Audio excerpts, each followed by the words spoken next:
Almost a cliche in this political cycle that people are fed up with politicians. But back when you announced in June, most of the so-called experts, including me, thought you had no chance and that people would end up voting for somebody with political experience. How did you know that discontent, frustration with the system would be the prevailing mood in 2015? I felt it. I mean, I felt it from within. We have tremendous discontent in the country. We have tremendous problems in the country. And I felt it early on, or I wouldn't have done this. But I see tremendous discontent. Before we dig down into some issues, I want to see how much of a disruptor you would be. And let's do a lightning round, quick questions, okay, quick answers. Would you be willing to use the debt limit and risk the possibility of the country going into default to get more spending cuts? Okay. I would use the debt limit. I don't want to say, I want to be unpredictable because, you know, we need unpredictability. Everything is so predictable with our country.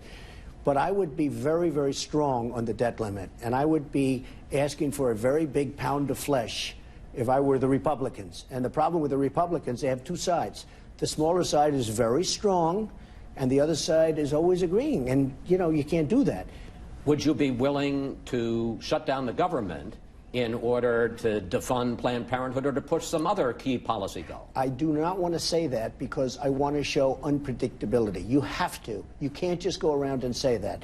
But Planned Parenthood should absolutely be defunded. I mean, if you look at what's going on with that, it's terrible. And many other things should be defunded, and many things should be cut. You said in August that you're, quote, fine with affirmative action. What about conservatives who say the time for that kind of preferential treatment has come and gone? I'm fine with it. We have it. It's there. But it's coming to a time when maybe we don't need it. That would be a wonderful thing. I don't think we need it so much anymore. You know, it has served its place. It has served its time.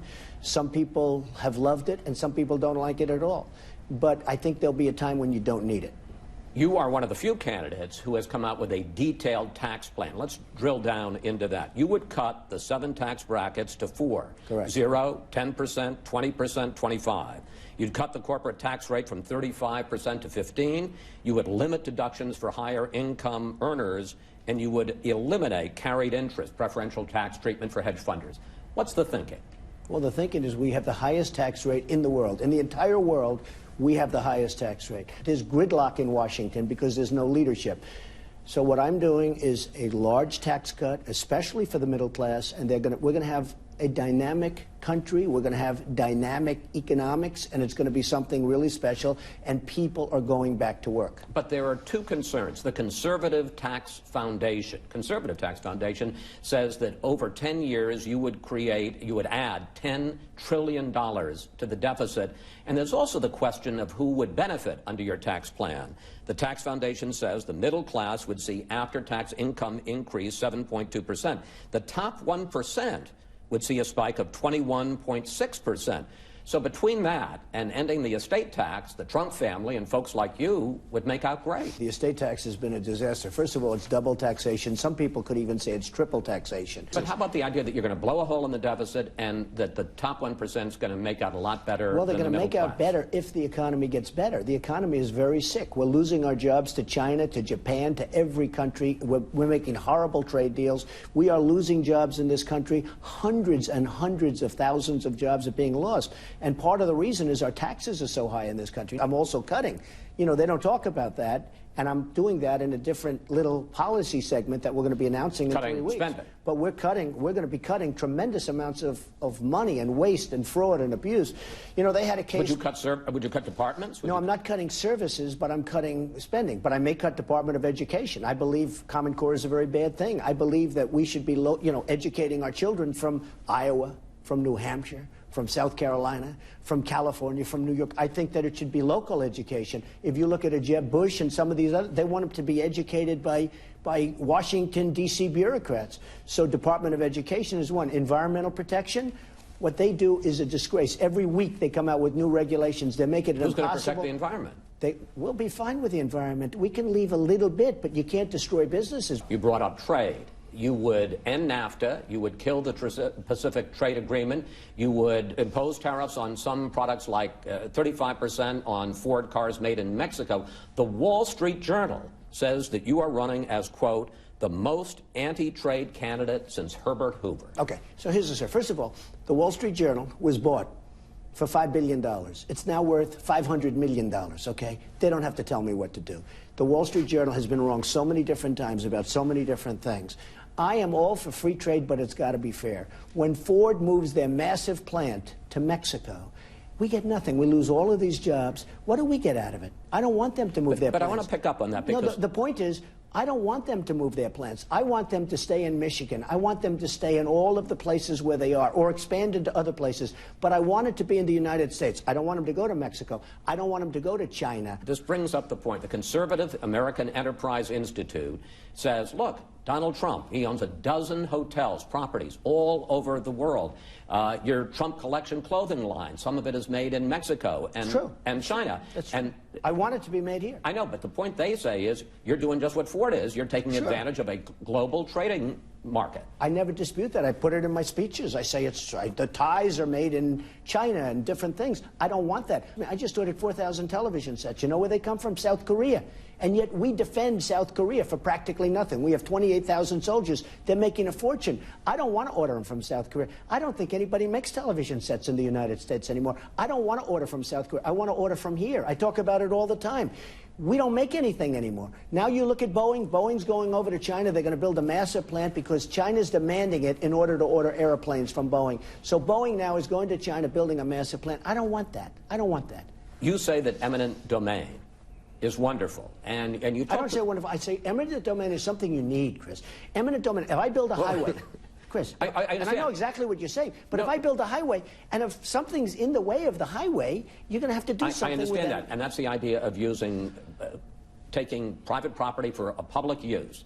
And by the way, the people get paid for it. You know, everyone thinks they don't get paid. They get paid a lot of money. But in the Kelo case, the big Supreme Court case in 2005, they took somebody's home, and they sold it and bought it, and then they sold it to private entrepreneurs, private developers, and that's the question. That's different. But that's the question I'm going to ask you. That's different. Do you support taking private property for private use? If somebody has a property in the middle of a 7,000 job factory, as an example, that's going to move into the town, but they need this one corner of his property, and it's going to provide 7,000 jobs in a community that's dying, of which we have many in this country, okay?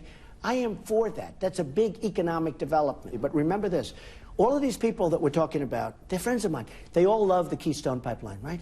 The Keystone Pipeline is all eminent domain. They're building that pipeline. Without eminent domain, you wouldn't be able to build it. But let me ask you, because you were involved in a case like this, as you know, in the 90s. That was an economic development. In Atlantic City. Sure. You had your hotel, and you wanted to build a parking lot, and some woman had her house. She saved me a fortune. I guess the question is, why do you need to take her house for a parking lot? I'll tell you why. Because I have a hotel, and in order to expand the hotel and add 2,000 rooms, I would have had to take her thing. Now, the 2,000 rooms would have provided about 2,500 jobs. Ultimately, I offered a lot of money. She didn't take it. I didn't build the job. I didn't do it. Saved me a lot of money because Atlantic City, you know, I had the good sense to leave 7 years ago. I got very lucky. Yeah, I think that would have been a good eminent domain because you would have provided thousands of jobs. And this is a woman that couldn't have cared less about her house. All she wanted was money. Something you said on Friday has stirred up some controversy about George W. Bush and the Twin Towers. When you talk about George Bush, I mean, say what you want. The World Trade Center came down during his time. If you look Hold at on, Sandy Hook, you can't blame George Bush for that. He was president, okay? Don't blame him or don't blame him, but he was president. The World Trade Center came down during his reign. Jeb Bush responded to your comments with a tweet. He said, how pathetic. Question, do you blame George W. Bush for 9/11? Look, Jeb said we were safe with my brother. We were safe. Well, the World Trade Center just fell down. Now, am I trying to blame him? I'm not blaming anybody. But the World Trade Center came down. So when he said we were safe, that's not safe. We lost 3,000 people. It was one of the greatest, probably the greatest catastrophe ever in this country, if you think about it, right? What would you have done? Well, I would have been much different, I must tell you. Somebody said, well, it wouldn't have been any different. Well, it would have been. I am extremely, extremely tough on illegal immigration. I'm extremely tough on people coming into this country. I believe that if I were running things, I doubt those families would have, I doubt that those people would have been in the country. So there's a good chance that those people would not have been in our country. With that being said, I'm not blaming George Bush, but I don't want Jeb Bush to say, my brother kept us safe, because September 11th was one of the worst days in the history of this country. And I want to bring up the subject. Hear me out. of you and me. During the debate, I asked you a question about bankruptcies. Right. And you, I thought, gave a fine answer. First of all, these lenders aren't babies. These are total killers. You know, I mean, you're living in a world of the make-believe, Chris. You want to know the truth. I thought it was my best answer. Then, for about a week, you go after me. You say, blood's pouring out of my eyes. You compare me unfavorably to my father. And I agree. He's one of a kind. Here's the question. You're running for president. I mean, we talked to Chris Christie about Bridgegate. We talked to Carly Fiorina about... destroying a company. She destroyed her company. Okay, I guess the question is... No, it's not personal. Are you a little thin-skinned? No, I'm only thin-skinned when somebody says bad things that are false. For instance, if you hit me about something that's true, all right, the bankruptcy, I use that as a tool. I didn't ever file for bankruptcy. Out of hundreds and hundreds of deals, I've done it 4 times. I've used it 4 times. But it was just a question. No, I know, but the way it was phrased. The way it was phrased. I could see the eyes, okay? I don't even know what blood's coming out of my eyes. I've used it as a tool brilliantly. And it was phrased incorrectly, in my opinion, the question. And you wouldn't have asked these people about bankruptcy, but you asked me about it. And I've used it brilliantly. I asked Carly Fiorina about Hewlett-Packard. Well, that's easy. She destroyed the company. Okay, that one's an easy one. So I'm not thin-skinned when something's truthful. If I did something wrong, and you said I did something, I can handle that, and if the press is bad, it's when people hit me when I didn't do anything wrong. You know, it's like, then it's not a question of thin skin. I will fight back. You say, my father covered you in a much fairer manner. So I decided to go back and look at your first profile on 60 Minutes. He talked a lot about your successes, but he also talked about the fact you were in a controversy then. The allegation was that you were trying to throw middle-class people out of a rent-controlled building so you could create condos for rich people. Here's a clip. When they call you arrogant and cruel, those tenants over there, does that get under your skin? No, because you see, I think I'm right, and when I think I'm right, nothing bothers me. First of all, well, I've been doing this for a long time. First of all, whatever happened to that nice, soft-spoken young man? I know. Was that a fair question for him to ask you? I thought it was a fair, because it was very controversial at the time, and I thought it was fair. Not to press my luck, but true or false, you at one point considered and tried to put homeless people in some of those apartments to force the tenants to move out. No, I talked about doing it, and I talked about doing it as a charity. That's right. We have a thing called... charity? You know, I was thinking about doing that, and, you know, I would have done that, and it would have been nice, and it would have been charitable. But you have wealthy people living and paying like $200 rent on Fifth Avenue or Central Park South. I think it's unfair, and it's been proven to be unfair. Finally, Hillary Clinton testifies before the House Benghazi Committee this week.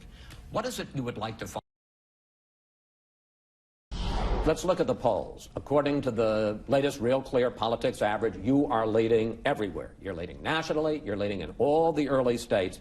Nationally, you're at 23.8%, leading, down 7 points in the last month. In Iowa, 22.3%, down 6 points. New Hampshire, 26.3%, down 6 points. Let me make it clear, because I know this is important to you. You are still leading. Why do you think your numbers have gone down? I don't think they've gone down. I think they've gone up. We just had a Reuters poll come out. I'm at 33. We just had, as you know, Nevada come out. I'm 20 points ahead of second place. We had one come out in South Carolina where I'm 18 or 20 points ahead. The polls have been now better than they've ever been. And what you're doing is a little bit obsolete information. But that's okay. Look, I'm leading in everything.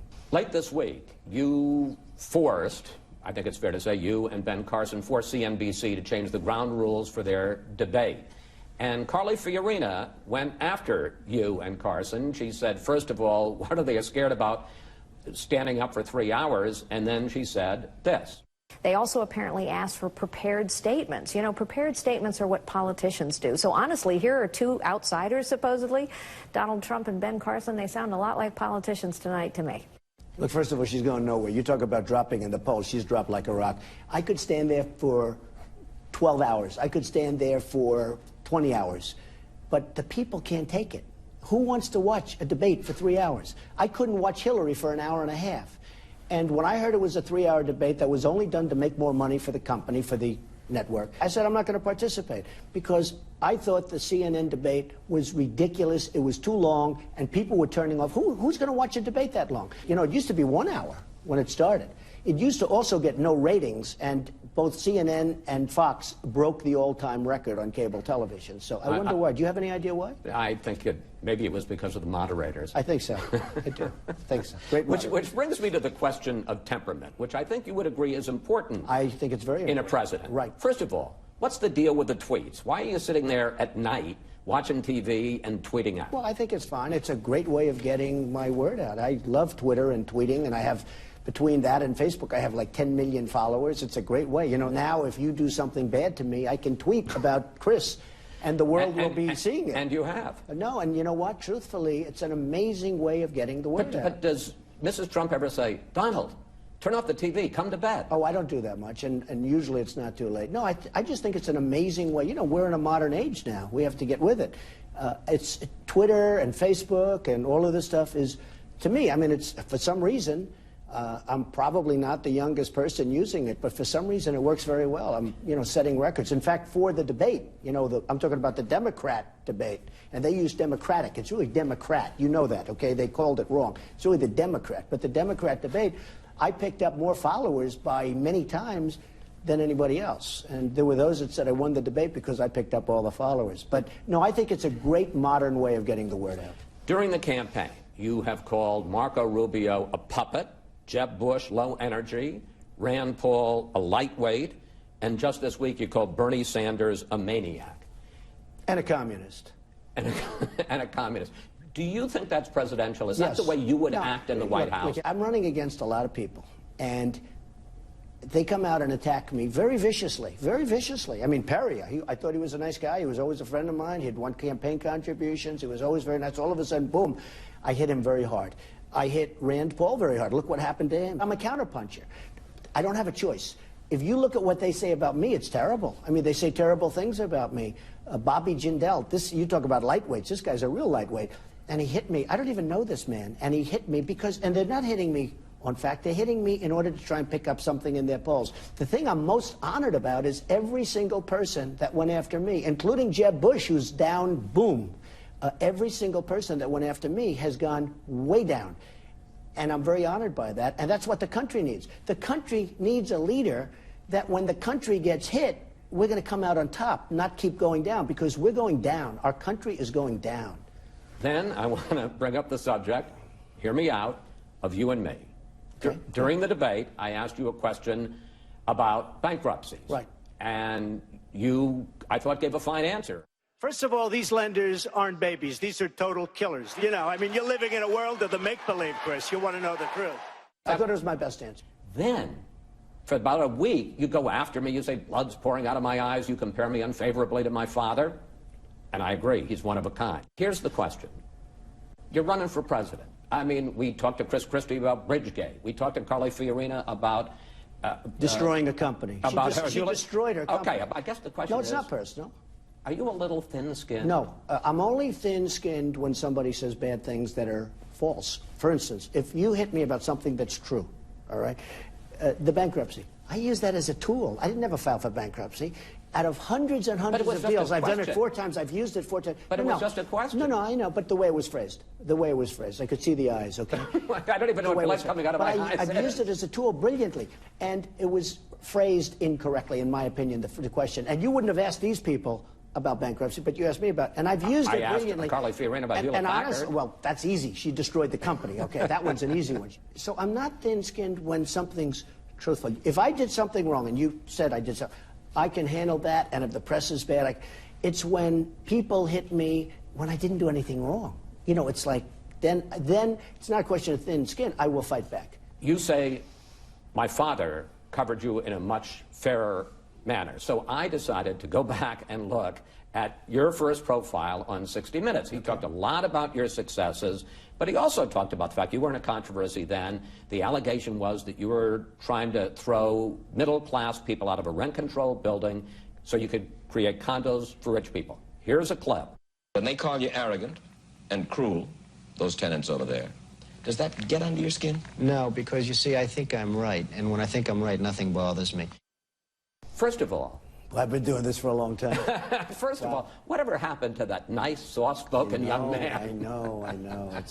Was that a fair question for him to ask you? I thought it was a fair, because it was very controversial at the time, and I thought it was fair. Not to press my luck, but true or false, You, at one point, considered and tried to put homeless people in some of those apartments to force the tenants to move out. No, I talked about doing it, and I talked about doing it as a charity. That's right. We have a thing called... charity? You know, I was thinking about doing that, and, you know, I would have done that, and it would have been nice, and it would have been charitable. But you have wealthy people living and paying like $200 rent on Fifth Avenue or Central Park South. I think it's unfair, and it's been proven to be unfair. Finally, Hillary Clinton testifies before the House Benghazi Committee this week.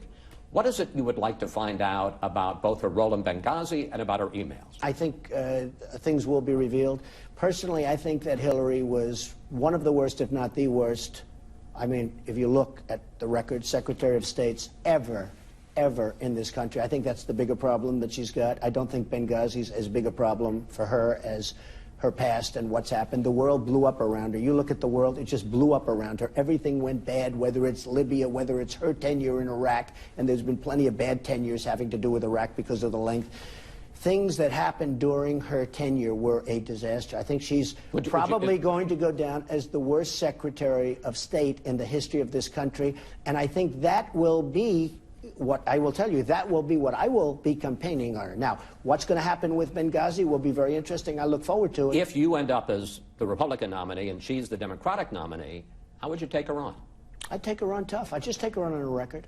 I'd discuss her record. I think her record is abysmal, and I would take her on her record.